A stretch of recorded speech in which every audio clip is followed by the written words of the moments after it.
आज हम मनन करें दानियल की पुस्तक 6 अध्याय पहला वाक्य से 28 वाक्य तक। 10 वाक्य में हम इस प्रकार पढ़ते हैं, दानियल दिन में 3 बार अपने परमेश्वर के सामने घुटने टेककर प्रार्थना और धन्यवाद करता था, वैसा ही तब भी करता रहा।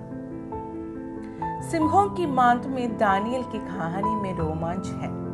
जब हम परमेश्वर के शक्तिशाली हाथ को अपने वफादार सेवक को सिंहों के मुंह से छुड़ाते हुए देखते हैं। दानियल परमेश्वर के एक ऐसे व्यक्ति का उदाहरण है जो अपने परमेश्वर और अपने विश्वास के लिए दृढ़ रहा कि सबसे कठिन परिस्थितियों में भी परमेश्वर उसे छुड़ाने के लिए प्रकट हुआ, जिसके माध्यम से सर्वशक्तिमान की महिमा हुई। दानियल की पुस्तक इस बात की गवाही देती है, राजा और राज्य आते जाते रहते हैं, लेकिन शाश्वत परमेश्वर हमेशा बना रहता है। दानियल ने कई राजाओं के शासन काल में अपना कार्यकाल पूरा किया, लेकिन परमेश्वर ने अपने सेवक को उनके हर एक शासन काल में अनुग्रह में रखा। परमेश्वर के मार्ग महान और अद्भुत है।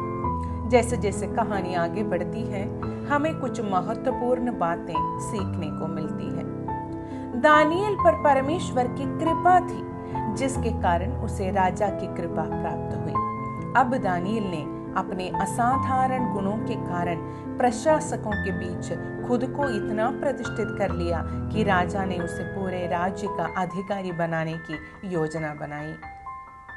अपने कार्यस्थल में परिश्रम, विश्वसनीयता, भ्रष्टाचार विरोधी दानियल के असाधारण गुणों का अनुसरण हमें भी करना चाहिए, एक ऐसी दुनिया में जहां ये मूल्य आजकल समाप्त हो रहे हैं। दानियल को फंसाने के लिए उसके सहकर्मियों की ईर्ष्या से प्रेरित जाल उन पर उल्टा पड़ गया, जिससे न केवल वे बल्कि उनके परिवार भी सिंहों को खिला दिए गए।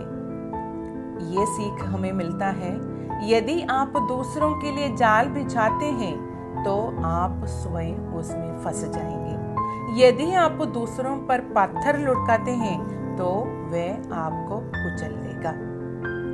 दुनिया के सभी लोगों के लिए राजा की ये साहसिक घोषणा कि दानियल का परमेश्वर जीवित परमेश्वर है और उसका राज्य नष्ट नहीं होगा, इस बात का एक उदाहरण है कि कैसे परमेश्वर एक मूर्ति पूजक राजा का उपयोग करके पृथ्वी के छोर तक अपना नाम प्रचारित कर सकता है। फिर भी आज हमारे विचार के लिए दानियल प्रार्थना करने वाला व्यक्ति है। बाइबल कहती है, वह घर गया और हमेशा की तरह घुटनों के बल झुका। भजन संहिता 55 अध्याय उसका 17 वाक्य में कहता है, मैं सुबह, दोपहर और रात प्रार्थना करूंगा और परमेश्वर से गिड़गिड़ा कर विनती करूंगा और वह सुनकर उत्तर देगा। प्रार्थना की आदत जो दानियल के जीवन का इतना बड़ा हिस्सा थी, उसने उसे सबसे कठिन समय में भी मदद की। वह जानता था कि उसकी मदद का स्रोत स्वर्ग और पृथ्वी का निर्माता है। दानियल ने अनुभव किया था कि कैसे परमेश्वर ने उसे पहले भी छुड़ाया था और वह अभी भी वही करेगा। परमेश्वर और उनके विश्वास पर इतना प्रबल भरोसा कि चाहे कोई भी परिस्थिति क्यों न हो, परमेश्वर उन्हें बचाने में सक्षम है। दानियल को शेर की मांद से बाहर निकालने में मदद की और उसकी त्वचा पर एक भी खरोंच तक नहीं आई। मेरे प्रिय भाइयों और बहनों, आज आप किस शेर की मांद का सामना कर रहे हैं? क्या आपने उम्मीद छोड़ दी है कि कोई बचने का रास्ता नहीं है और कोई भी आपको ऐसी खतरनाक स्थिति से नहीं बचा सकता है? हिम्मत रखिए। जीवित परमेश्वर जिसने दानियल को सिंहों के मुंह से बचाया, वही परमेश्वर है जो बचाने में शक्तिशाली है। किसी भी बात की चिंता मत करिए, लेकिन हर बात में प्रार्थना और विनती के साथ, धन्यवाद के साथ अपने निवेदन परमेश्वर को बताइए। यहोवा उन सभी के निकट रहता है जो उसे पुकारते हैं, उन सभी के जो सच्चाई से उसे पुकारता है।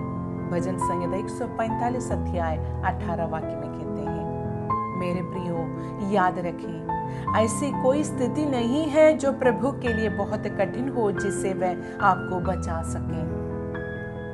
प्रभु का दास जोनाथन एडवर्ड्स ने एक बार कहा, प्रार्थना विश्वास की उतनी ही स्वाभाविक अभिव्यक्ति है जितनी कि सांस लेना जीवन की अभिव्यक्ति है। इसलिए आइए हम दानियल की तरह प्रार्थना करने सीखें। प्रभु आपको जरूर छुड़ाएगा। इन वचनों से प्रभु आपको आशीष दे। सबको जय मसीह।